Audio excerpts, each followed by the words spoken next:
Madalas, tinatapon-tapon lang natin ang ganitong balat ng itlog. Laking pakipakinabang din talaga ang dala nito at magugulat ka din sa pinakaresulta. Tara, simulan natin. Dito nga sa balat ng itlog, nilagay ko nga sa pinakalalagyan at dinurog-durog ko mano-mano nga lang po. Pero kung meron kayong pandurog, mas maganda yun at yun ang gamitin nyo. Pagkatapos ko nga durug-durugin yung balat ng itlog, nagkaskas nga ako dito ng sabon po. Kahit anong sabon na kaunti na hindi nyo na ginagamit, kunin mo na lang yan at gamitin natin yan. Dito nga sa paglalagay ng aking sabon, kaunti lang, tinansya ko lang siya sa dami. Pagkatapos, nilagyan ko po siya ng tubig. Luluto nga po natin yung sabon kasama ng balat ng itlog saglit lamang. Pagkatapos ko nga po itong halu-haluin, naglagay po ako dito ng asukal, puting asukal, pwede po, brown na asukal po ang ginamit ko. Tapos, isang kutsarang baking soda, hintayin mo itong kumulo at hayaan mo muna ito saglit. Pagkaluto-luto nga po nito, nilagay ko na siya sa paglalagyan. Kumuha ka ng maitim-itim na ba ang iyong kawali, kaldero o kahit ano pa, ikuskus mo dito, magugulat ka din talaga sa resulta. At mapapawaw ka din talaga sa kalalabasan niya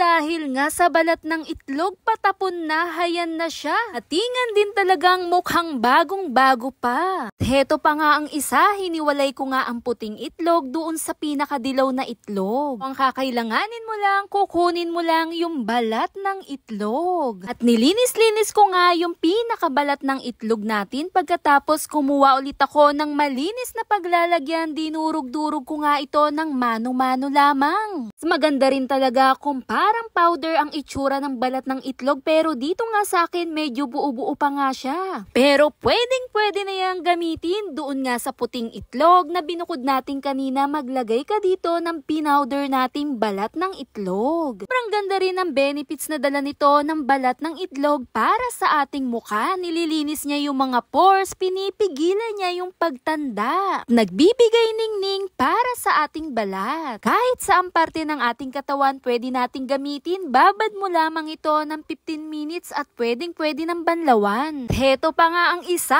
madami ka bang pabulok na saging? Madalas, tinatapon-tapon lang din natin to. Pero sobrang ganda rin talaga ng benefits na dala rin nito. Kasama na dyan yung balat ng itlog, madami-dami ka ba? Kunin mo na yan, pagsamahin mo na rin dito. Dito nga sa aking ginawa, pinagsama-sama ko na rin yung balat ng itlog at yung pabulok na saging. Go by plantita, plantito, bagay na bagay to para sa halaman mong pampataba din. Na nagbibigay malusog lalo na rin doon sa pinakalupa niya, nagpe-fertilize to para mas maganda ang tubo ng iyong halaman. Yung akala mong patapon na, laking pakipakinabang ang dala. Yun lang, follow for more. Bye!